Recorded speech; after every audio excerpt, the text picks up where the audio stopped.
后来继续来看，这位是民进党台北市党部主委张茂南，协助每一个社团来宣传为爸母洗脚的活动。结果因共党的立委沈碧荣批评讲，真无适当，讲这个洗脚已经无符合着时势，甚至有民进党的高层伫咧会议当中要求张茂南都要道歉。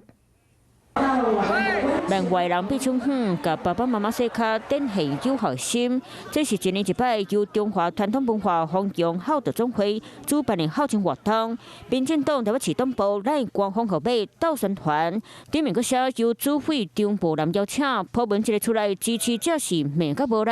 讲就是国民党一个武责。党部来宣传这样的活动，或许是为了声量，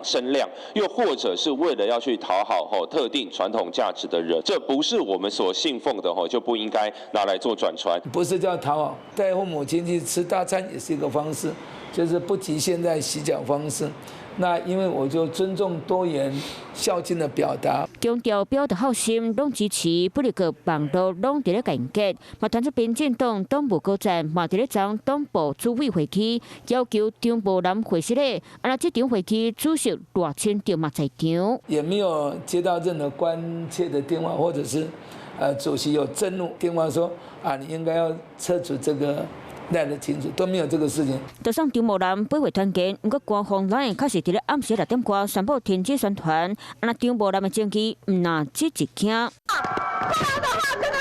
今年6月，民进党伫咧台北举办宣讲活动，就是因为张茂南想要省3万块去杀死预算，回讲党公职和民众拢穿红马摆一排咧南高。这回洗脚活动，党内人事领会，张茂南参加过洗脚活动，看到这么侪人参加，党部下当免开钱，佮硬要赶协办党会，佮会主办党会留平养互因，要叫人过去，除了想要有关声势，嘛想要吸到拿赢一票。张朝国那么他就到市党部来拜访。那当时我有召集我们这个副执行长以及我们活动部的同仁，我们一起来讨论，一起来开会，并不是说私下我直接跟张朝国来接触。有害方式8百款，大人的做法无共款，宣传洗脚真好道，嘛是有民众看袂出。